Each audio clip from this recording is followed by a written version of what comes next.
Welcome to another edition of Unraveling Success. And today I'm super, super, super excited because we are in our series about working with your spouse. And I am lucky that I get to have one of my very good friends, Michelle, and her husband, Terry O'Connor, on today.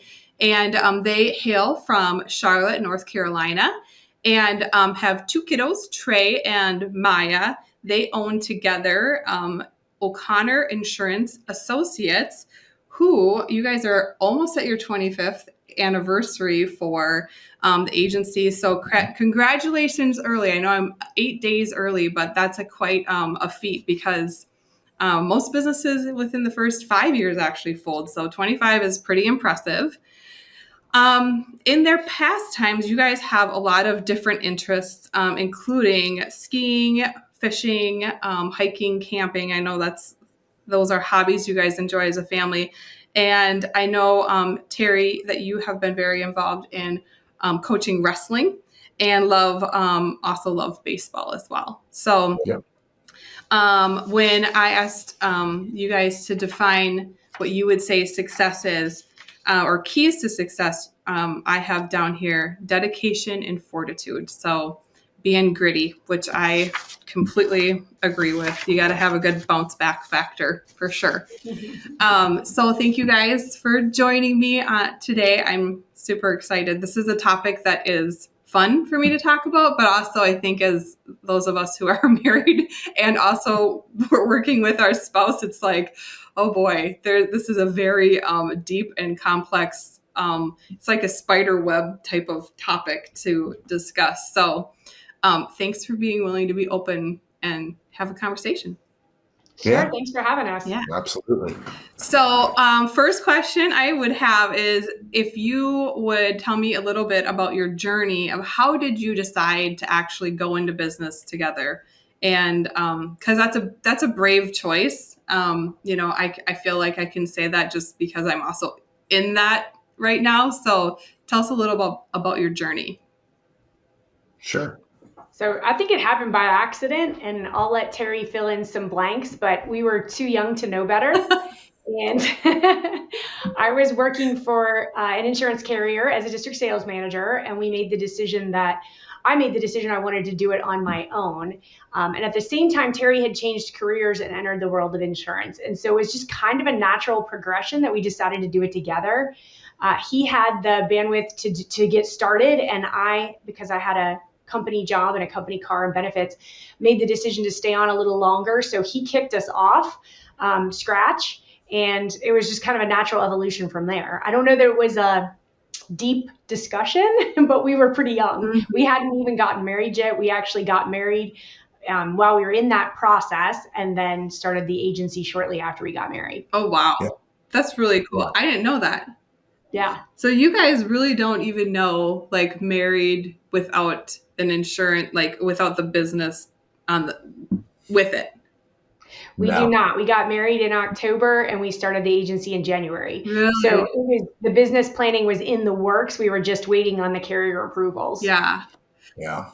That's brave and inspiring. And side note, it's impressive that you're also still married because the complexities of running a business together and then also just marriage and kids and a household together it's just a lot of moving pieces. So Terry, how long did you build before Michelle, you were able to cut the shackles from your company, I don't know, ties? I mean, it was probably a year and a half, 2 years max before Michelle joined us full time, Yep. which was really scary at the time. Going commission only family, Yep. basically. It was scary enough when we did it 2 years earlier when we started it, and I gave up my job and started the process, and then we're living on Michelle's income until we got it going. And then when she joined on, it was like taking another little step back because we gave up some income. Yeah. And it kicked off pretty great. That's when we really started working on what our jobs in the agency were going to start to be, and started separating our duties. But Yeah, it was probably about a year and a half, 2 years when Michelle finally joined us.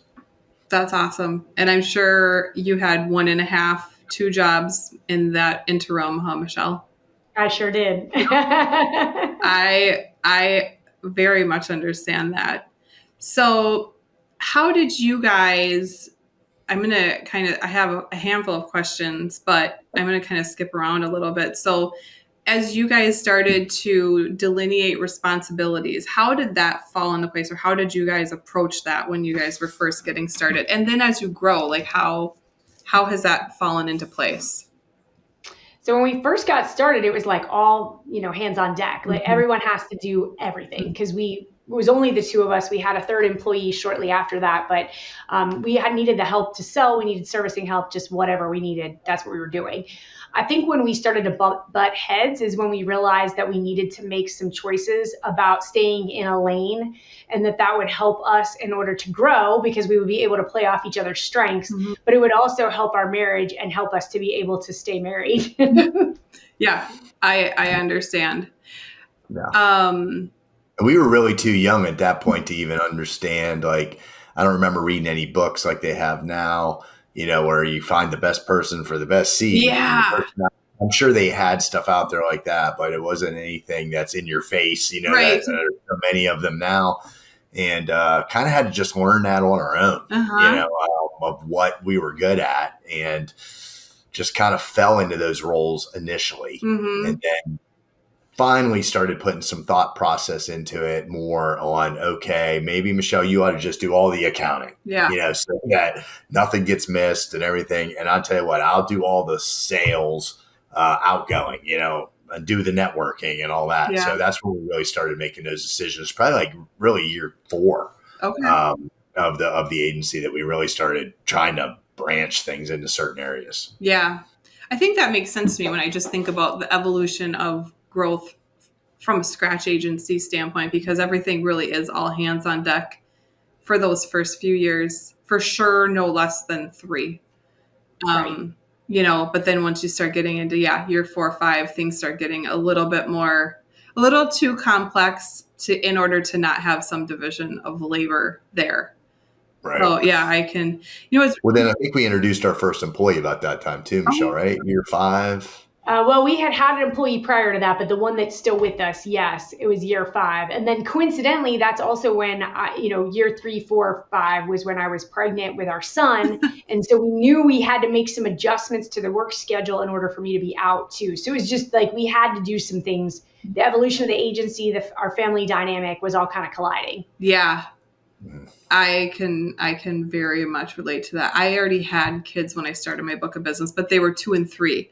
So I had to just like build in a way where I could like bob and weave a lot, but I didn't have to worry about, taking time off for additional kids. So I can imagine like that. I mean, it puts different pressures on you guys, but I would imagine, from even just the short amount of time we've talked now, that it seems like that the pressure is actually something that helps you guys drive to the next level.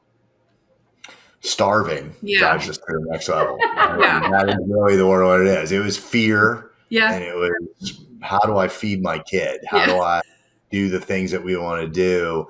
We need to make changes. We need to be more aggressive. And that kind of is what pushes you to do what you got to do, like survival instincts. And I think that really took over. And just kind of kept pushing us towards the way we wanted to go. Yeah. Kids have a funny way of doing that. Have you guys, or do you have any clearly defined boundaries between like work and home time? Do you have any parameters around that?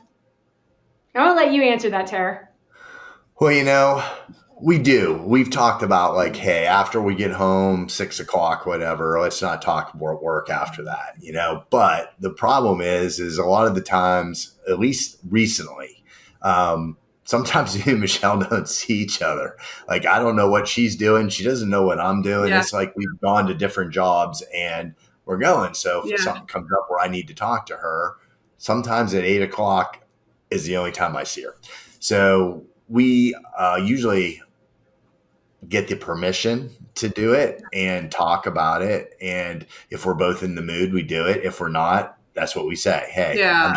my mind's not in the right space. Let's just, have some time tomorrow morning and talk about it. Yeah. So I would say we do have some parameters around it. I mean, we're a little more loose because, like you said, we've been doing this throughout our whole marriage. Yeah. So it is something that's always been what it is Mhm. right now. It's nothing new to us. And, but I do think we do try to keep it separated as much as possible. Mhm. And I do think we have a little bit of a boundary, Yeah. around there. We do, but there are times too where I feel like Terry's just had a bad day. Like, just as his wife, I need to give him some room to just like have a bad day and Yeah. tell me about his day. And typically try not to comment as his business partner. Just let it, let that flow, and then say, okay, I don't really want to tackle that till Monday, but I need to let you vent Yeah. and just tell me about your day. Totally. Yeah. And vice versa. Yeah. Really. Yeah. It's interesting. I think your boundary around it is refreshing in the respect that it allows for flexibility.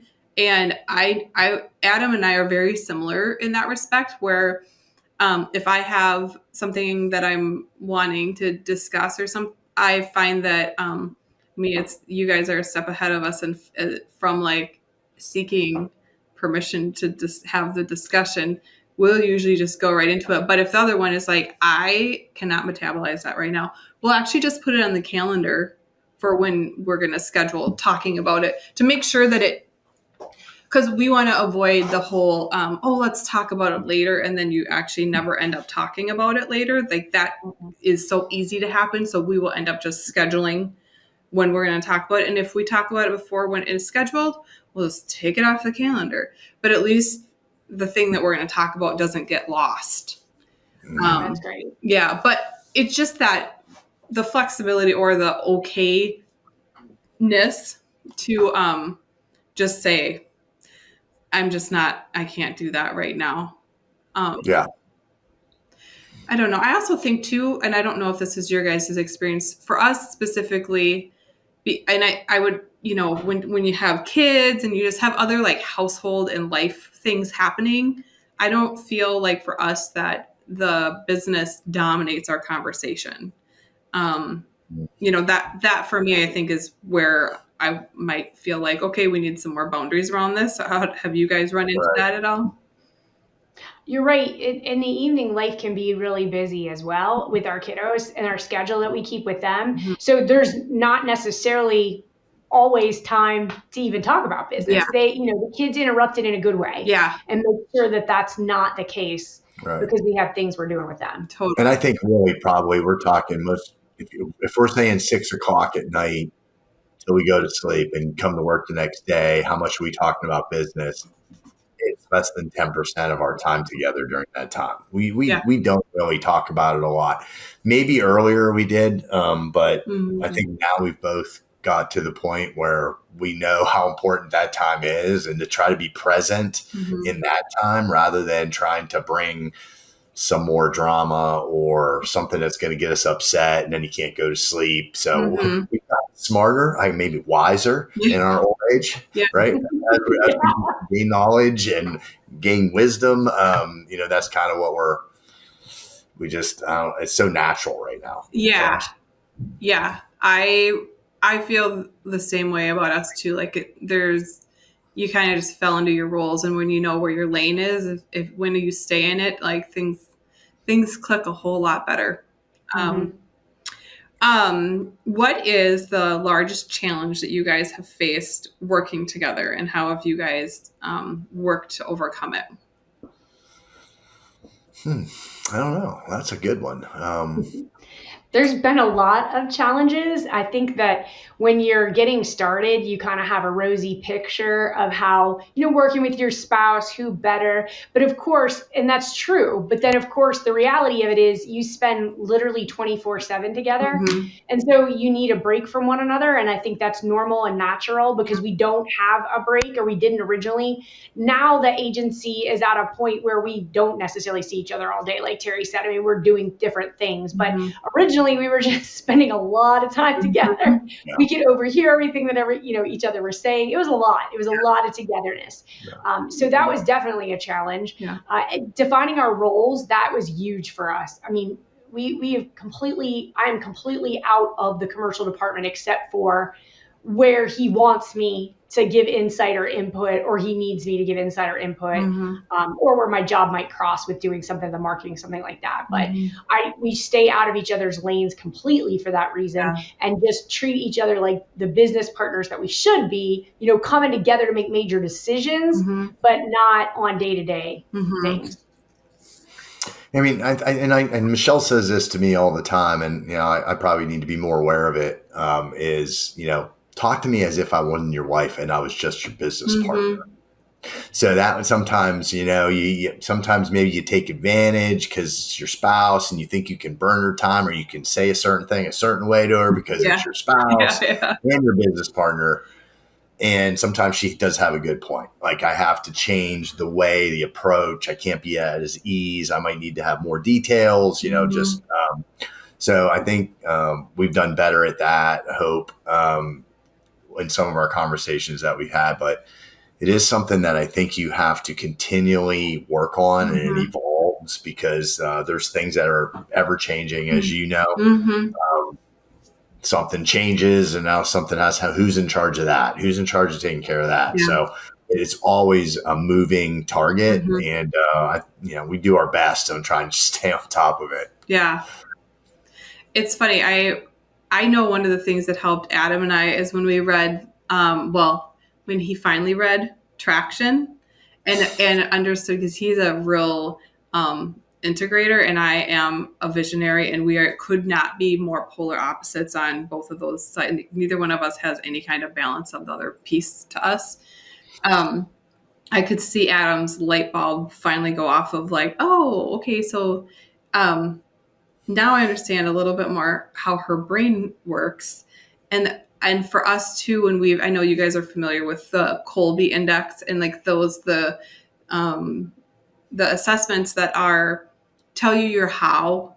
And so when we learned that our hows are so different, and one of my biggest takeaways was when we did the Colby. Michelle, you'll probably remember this.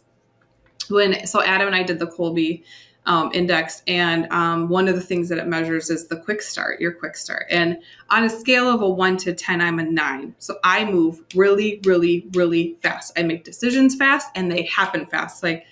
And Adam is a 2 on a 1 through 10. So he is over there, he's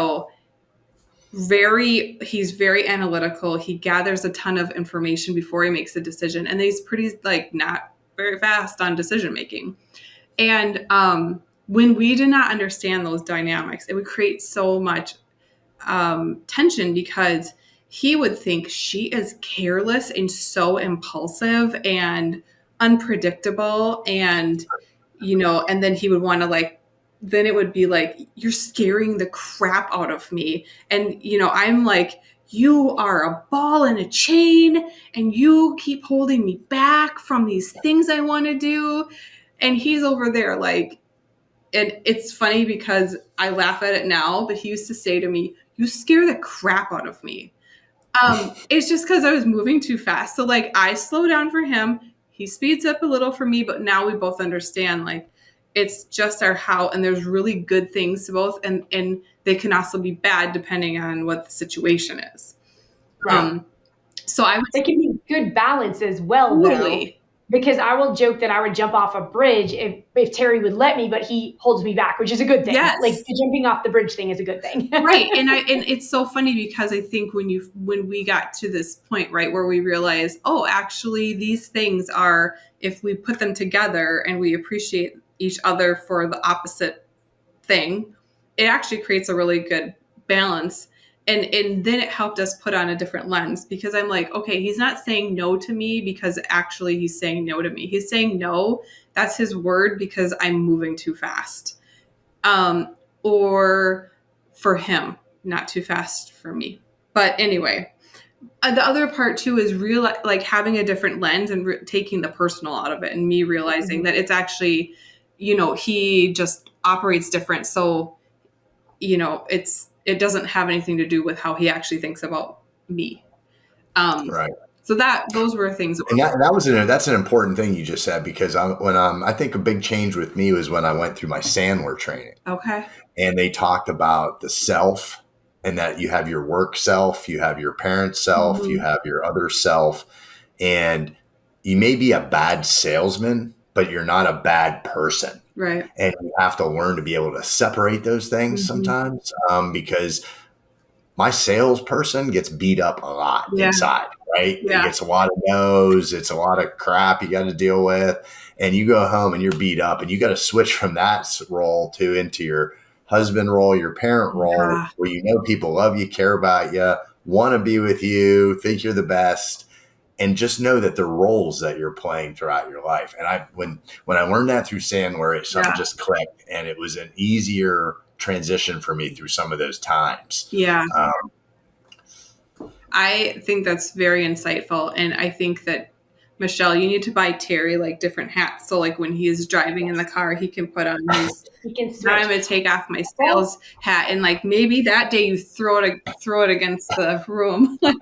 Well, funny you should say that, because when he started coaching wrestling, he leaves and goes to wrestling from the office. And so it gives him a buffer zone of a physical outlet. And when he doesn't do that, he goes to the gym. So the physical outlet is very helpful for the role switching. He comes home so much sweeter. Yeah. It's funny though, because Adam is the same way. That it was last week or the week before, but very recently he was super stressed, and he called me, and it was just like he was just having a crap day. And it was just it's first world problems kind of stuff. It wasn't anything like earth shattering, but it was just not the favorite day. And I remember looking at him and I just go work out, just go to the gym, just get it out, and then come back and restart, and you'll be fine. And he did. And it made the world of difference, just burning off that energy. Oh yeah. Yeah. Definitely helps. Mm-hmm. So kind of tying into our last conversation, are there certain decisions where like one of you will always have the final say?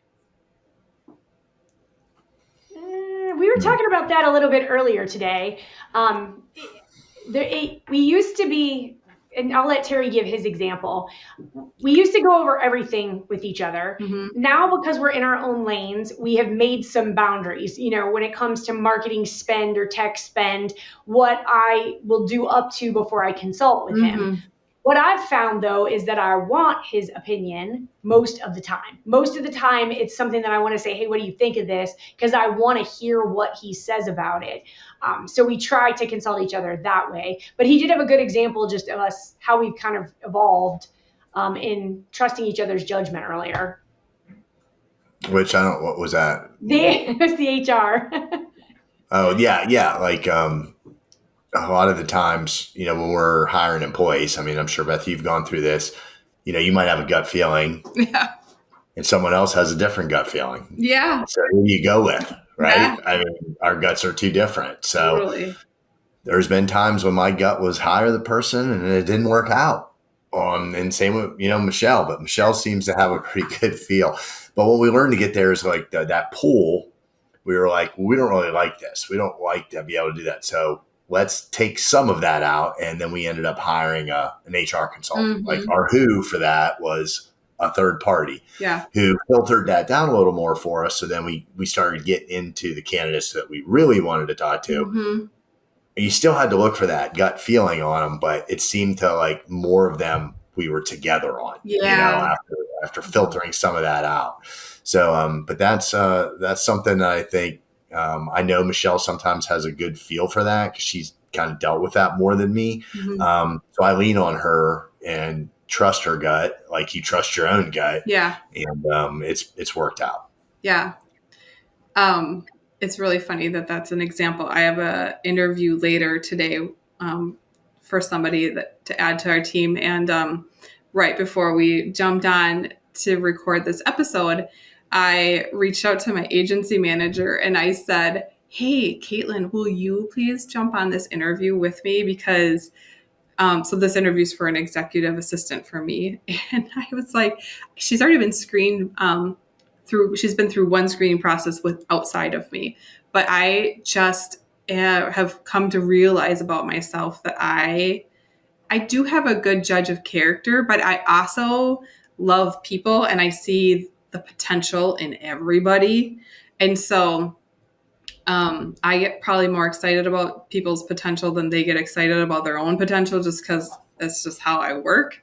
And so I've realized I need to have somebody in with me so that we can then debrief afterwards. But that's a really good way it's a wise way for you guys to structure that so that you don't have relieves a potential tension point.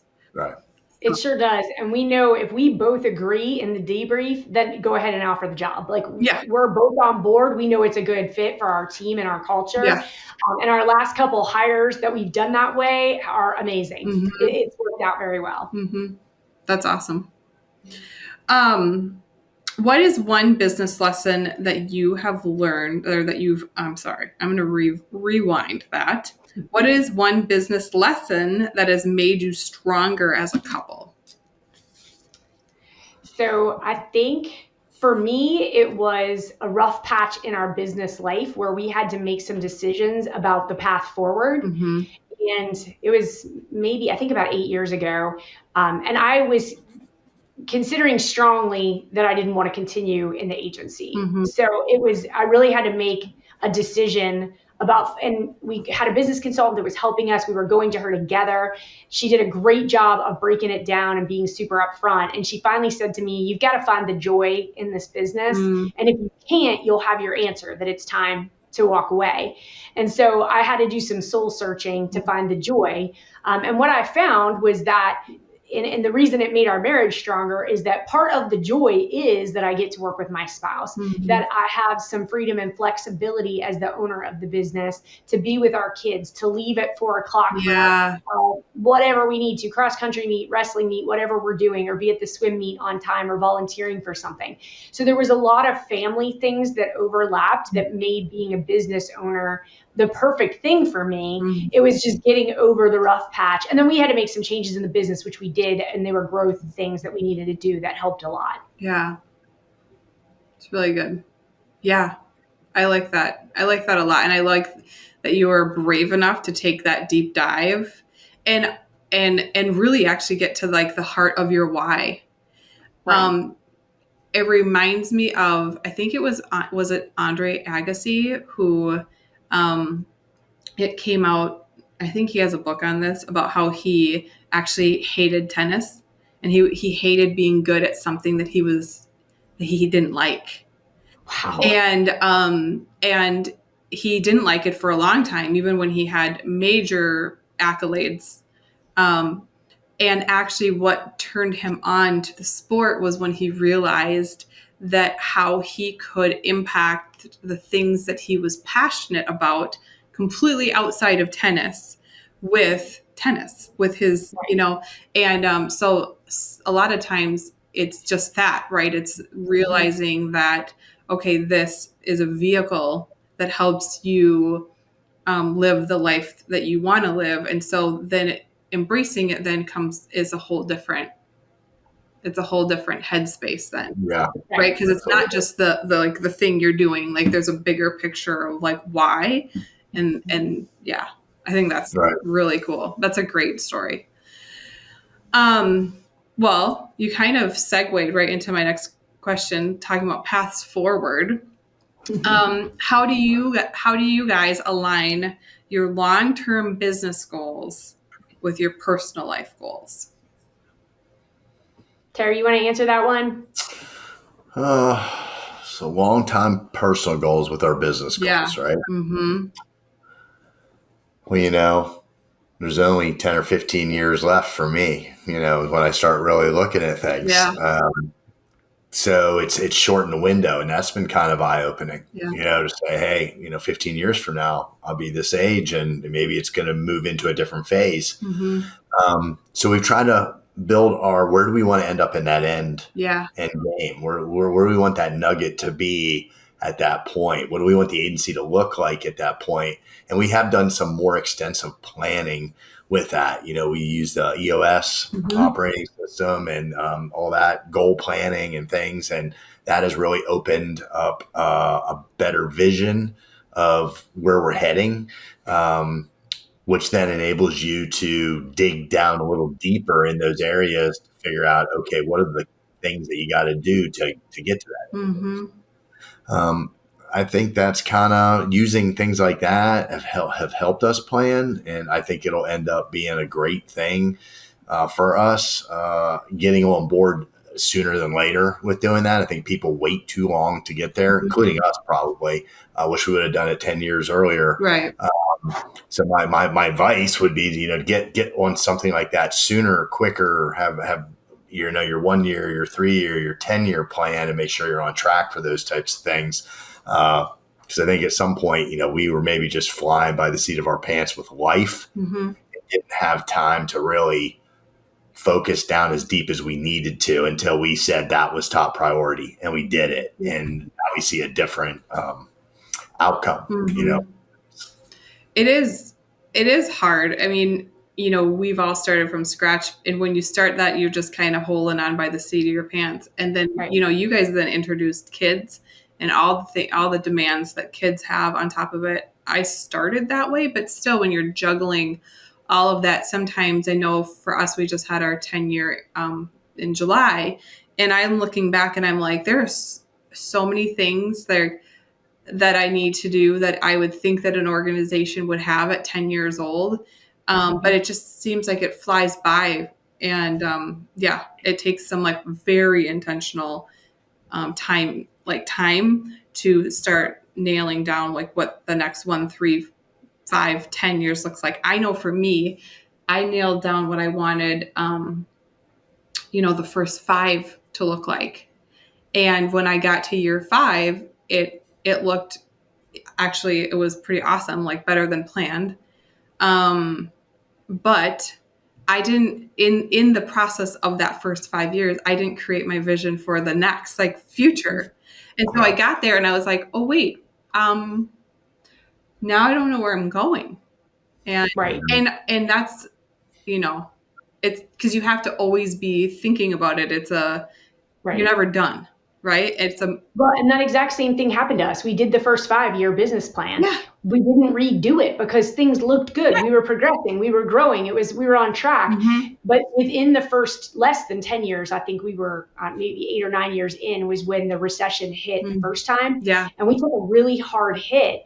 And we bought an agency at the same time. We really just hung on and worked really hard, but we did that a little too long. And that's where we should have quicker realized that we needed to go ahead and plan and set some visions and goals. Yeah. So I feel like we're making up for lost time a little bit, but that's okay. We're in the right space to do that now. And that's got its own blessing. And then something that Terry didn't say that has been introduced to us is the age of our children, that, we're actually at a place where we're not sure if we're going to perpetuate an agency to them. And for, the first 25 years, that wasn't even a consideration. Yeah.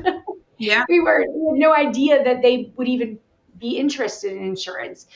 So who knows where that will go, but that will change our trajectory. We've already talked about that. Yeah. So right now, we're just in the process of trying to work ourselves out of the day-to-day in the next 5 years so that we can really enjoy what we're doing. We can really lead and steer the ship, and that we can start to hand over the agency to other leaders and other people, the day-to-day things to other leaders. Right. Yeah. I think we always had goals and things, even when we were in our younger age, but it's the tools and things that are available to people nowadays that are so much more structured, I guess. And some of the books that we've read and we're turned on to that really give you a different perception. And it is almost a wisdom thing. I think unless you really jump on board and you just get that wisdom much earlier in your career from somebody or from, someone gives you the right book at the right time. Yeah. But for us, it was just a certain time and it hit. But when it did, it was very impactful when we found the tools that we needed to use. So, yeah. everything there. Very true. And I'm not sure if we were ready to hear some of that advice at different stages. Yeah. We were ready for it when we got it. Yeah. Right. Right. Yeah. Right. Yes, I definitely get that. I think Adam and I with this one of the things that we kind of struggled with or have struggled with is like we always want to reverse engineer our goals, right? So we're looking at, I mean, age of our kids. So ours are 16 and 18 right now, and I'm sitting here like, okay, so we're going to be empty nesters in just a couple short years. And so then it makes our planning look a little bit different. So I always want to take our personal stuff and then reverse engineer it so that our business then matches, so it supports what we're wanting to do personally. But we've run into this weird, and I know you guys will be able to like relate with this, where there's so many options and there's so many things that we would be interested in doing that we're having the hardest time nailing down what we want it to look like personally in order to be able to reverse engineer it to the business. It's very hard. I couldn't agree with you more. And ours are 18 and 13. So with our 13-year-old at home, we have a little bit longer than you do. Our runway is just a hair longer. Yeah. But I still feel like we'll blink our eyes and be in an empty nester position. So that's why, I mean, that gives us a 5-year path, which is why we're working towards 5 years and being able to free ourselves from the day-to-day. So whatever we decide to do, we'll have the ability and the time and space to do it, because we've already taken the steps to make sure that happens. Yeah. Well, we've all learned our lesson, right? There's a lot of rabbit holes in the world. Yeah. A lot. Yeah, there a lot of rabbit holes. I mean, we've all seen the movie. Yeah. And what happens with Alice in Wonderland? Yeah. She goes down the rabbit hole. Yeah. So you've got to know that once you start down one, you got to know when to quit and go back. Yeah. And get back on the right track. And that is wisdom too, and learning, and and we still find rabbit holes that we get too deep into. And now it's like a game of poker when you're in there and you're after a couple bets and you're invested in the hand and you're out. But you just, do I want to get out? I got all my money in the pot. You got to fold and you got to go to the next hand, and you got to be able to do that very swiftly and decisively and go on to the next thing. Agreed. Yeah, it is. It's interesting. So fun question. If your roles were reversed for a day, or even give it a week, because maybe a week's a little bit is where you probably feel it a little bit more. What would happen? So I had a little firsthand experience with this a few years back, and it's been several years now, but Terry got very, very ill. Our account executive at the time was on vacation, and she didn't take a lot of vacation. So I was really trying, she was out of town with family, really trying not to interrupt her. And we had both of our kids home because it was summer. So I had to pivot super fast and try to tackle some of Terry's role. And this was more than 5 years ago now, because we've got a different account exec in place. But it was an interesting pivot. And I did okay for a day. The next day, he, sick, came down and sat beside me and looked at the screen and said, do this, do that, call that person back, do that. So I was capable of taking his direction. I don't know if I could have lasted beyond day 2 or day 3 when he was capable of getting up and doing a few additional things at that point. Yeah. Thank heavens. So he does often threaten me, like, I'm going to have you take my role, but he never wants my role. So I'll let him answer. Yeah, I mean, thanks for Michelle for helping me when those times come, because that's sometimes what needs to happen. But her spreadsheets would kill me. Like, I don't know exactly what I would do, and I started finding all these spreadsheets that have numbers and stuff in them. Like, I'll know what to do and what I'm looking at. Like, where did those numbers come from, or where do I get them from to put them in those spreadsheets? That would be a problem. You would have to call Adam. He too likes spreadsheets. That's a really hard question, because it's like, it's what you want to do. It's like, I want to cut the string from Michelle's duties, right? So then if you would have to do the switch, it's like saying, hey, Terry, you're an engineer now. Yeah. Show me how to build that engine. I'm like, I have no clue. I have no clue. And so it would be struggle for sure. I know a couple people that I would call That is actually exactly my plan. I'm like, if I didn't have Adam, I will not even touch it. I will just have to hire, and I kind of have my ABC of where that would have to go, because I just know that I don't, it's just so not my thing. Mm-hmm. I like looking at the numbers. I like looking at all the stats. I like looking at all the spreadsheets she provides because it's great information. Yep. But I struggle putting them together. I mean, I do some things like that, but not to the extent that Michelle does, in depth with meaning and that are very helpful. So, I mean, yeah, it would be a tough switch. And I think if we ever get to that point, then we'll be looking like, hey, we might be for sale or we're perpetuating at that time. Yeah. One of the two. If we ever get to that point. Yes. Oh, I am with you, because when I was going through questions to ask you guys, that one popped out because it made me laugh, because I know in my world that it would, how funny it is to actually think about what would happen. Basically, it would just not be good. So, last question is, what advice would you give other couples that are considering going into business together? So I know Terry will agree with this, but I don't know that we've ever been at a conference or a social event that someone hasn't said, "I can't believe you work with your husband or you work with your wife." Like it's the most common thing that is said to us by far. And it always makes me laugh because we don't know any better. Literally, we've always done it. Yeah. It's normal to us. So it's kind of funny to think of it the other way around. But with that being said, I do not think it's a decision that you should make lightly. And one of the promises that we always made to each other was that our marriage had to come first. So if we got into the position, which we have a few times, where we had to make a decision about the path forward, if our business is interfering with our marriage to the point where we feel like splitting ways, then we have to do something different with the business to take care of our marriage. Yeah. And so that's always been something I would say that you have to start out with in mind, is making sure that your marriage is solid enough that you can say that, do that, and that you can really commit to that. Yeah. Right. Yeah, I mean, and I would say, know what you're getting into. So you might love this person. You might think they're the best partner in the world, but they may not be the best business partner in the world that you can get along with. You know, you can't put, this may be first of all, you can't dress it up to be something that it's not. Yeah. You know, I can't start a business with Michelle and say, hey, by the way, you're doing accounting. Well, she better make sure she knows what she's doing and fit into that role. And make sure you really go through those kind of things and lay out some of the groundwork like we've been talking about. I think that would be very important to do, especially with kids involved and, getting home life straight and who's responsible for what, and then let that be first and then bleed into your work stuff after that. Yeah. I think those are really important things that you have to lay out before you would ever embark on something like that. Yeah. The stakes are much higher. Yes. That's right. Yep.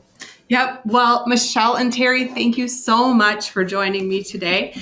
And for more information on Michelle, Terry, and O'Connor Insurance, I will have all of their information in show notes. So if you would like to connect to them, I'm sure they'd love to hear from you.